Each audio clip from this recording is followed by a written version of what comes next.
Saya baru saja mendapatkan buku ini, Non-Muslim Bisa Masuk Surga, karangan Muhammad Ali. Saya bacakan sekilas, sedikit saja. Mari kita baca ayat 62 surah Al-Baqarah ini. Sesungguhnya orang-orang beriman, orang-orang Yahudi, orang-orang Nasrani, dan orang-orang Sabiun, siapa saja yang beriman kepada Allah dan hari kemudian, dan berbuat baik, maka mereka akan mendapat ganjaran dari Allah dan tidak perlu sedih dan khawatir. Ini surat dari Al-Baqarah. Artinya di sini ternyata orang non-Muslim pun bisa masuk surga. Pengertian orang non-Muslim itu adalah orang-orang beriman, orang-orang Yahudi, orang-orang Nasrani, orang-orang Sabiun, dan siapa saja yang berpikir ada masa kemudian, lalu yang kemudian yang berbuat baik. Itu menurut Al-Baqarah yang kemudian dituliskan di dalam buku ini. Saya pikir buku ini menjadi sangat menarik, menjadi sebuah oase di tengah kekeringan, di tengah kegersangan toleransi beragama di antara kita. Sebagaimana diketahui teman-teman, kita banyak sekali saat ini memuja agama. Banyak sekali memuja agama. Arti memuja agama di sini adalah terlalu mencintai agama kita sendiri sehingga lupa mencintai agama orang lain. Sebenarnya tidak ada yang salah dengan mencintai agama kita sendiri. Kalau bukan kita yang mencintai, siapa lagi? Sama artinya begini. Apa yang salah kalau kita mencintai orang tua kita atau keluarga kita? Kalau bukan kita, siapa lagi yang harus menghargai dan mencintai mereka? Tapi janganlah kemudian atas nama mencintai saudara kita, maka kita membenci saudara orang lain, bahkan kemudian membunuh orang lain. Itulah yang salah. Dan itulah yang terjadi dalam beragama selama ini. Kita begitu mencintai agama kita sehingga kita membenci agama orang lain. Jadi seakan-akan mencintai sama dengan membenci. Seakan-akan ujung dari mencintai adalah membenci. Begitu saya mencintai agamaku, maka aku pada saat yang sama harus membenci agama yang lain. Sebagaimana diketahui, ada memang egoisme yang beragama di antara kita, bahwa jalan kebenaran itu bagi orang Kristen adalah hanya Kristen. Di luar itu tidak ada kebenaran. Di luar itu tidak ada jalan kehidupan. Di luar itu mereka tidak akan sampai ke surga. Begitu juga dengan agama Muslim. Banyak dari penganutnya yang mengatakan begitu, bahwasanya jalan kebenaran adalah hanya mereka, hanya orang Muslim.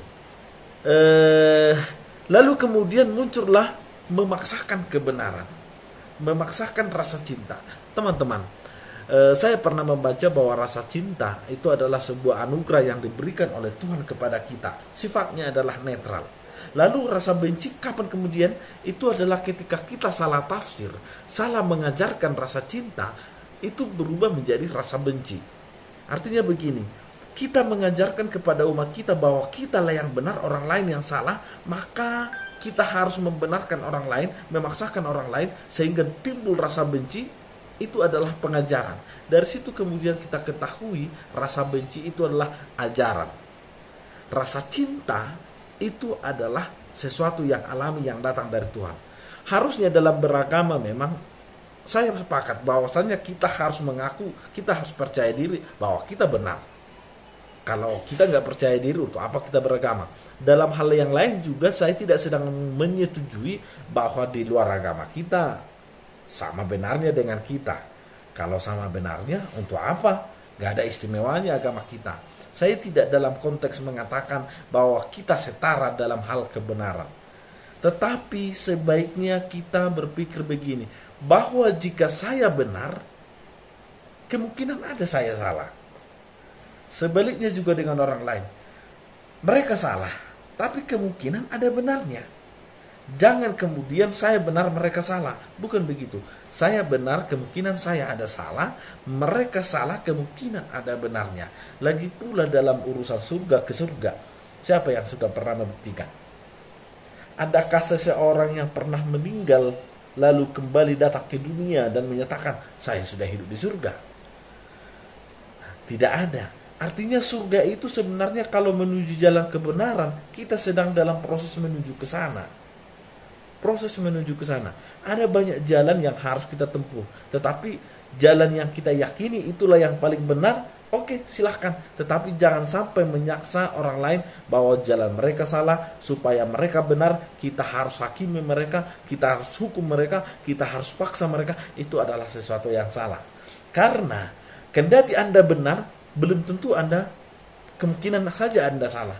Atau kendati mereka salah, kemungkinan mereka benar. Itulah toleransi beragama. Teman-teman, saya hanya ringkas saja. Buku ini sangat pantas untuk kita pertimbangkan, untuk dibaca, untuk direnungkan, untuk menjadi timbul kedewasaan dalam pikiran kita bahwasanya surga itu siapapun berhak datang ke sana. Apalagi Tuhan kemudian adalah Maha Penyayang, Maha Pengasih, Maha Pengampun. Lalu siapa kita sampai menghakimi orang lain kalau Tuhan saja Maha Pengampun, Maha Pengasih, Maha Penyayang? Apakah kemudian dia menilai seseorang hanya karena dia tidak mengikuti Muhammad, tidak mengikuti Yesus, maka semua kebaikannya tidak diingat, tidak didaftarkan? Oke, ada orang yang mengatakan begini, masuk beragama itu ibarat mau masuk ke dalam sebuah lamaran pekerjaan, ke dalam sebuah perusahaan. Saya harus mendaftar, saya harus melamar. Itu. Maka ketika kemudian saya melamar, saya diterima, saya akan mendapat ganjarannya. Ganjarannya kemudian adalah saya mendapat gaji, saya mendapat tunjangan, saya mendapat penghormatan, penghargaan, dan sebagainya. Tetapi apakah kemudian ketika datang orang lain ke perusahaan yang kita bimbing, tidak pernah melamar, menyapu, menyediakan makanan, dan masih banyak lagi, apakah dia harus kita gaji? Tidak juga. Tetapi Tuhan itu tidak hanya sebatas itu. Tuhan itu maha pengampun, maha baik, maha pengasih. Lantas siapa kita harus menghakimi orang lain? Ini buku ini sangat pantas untuk kita baca.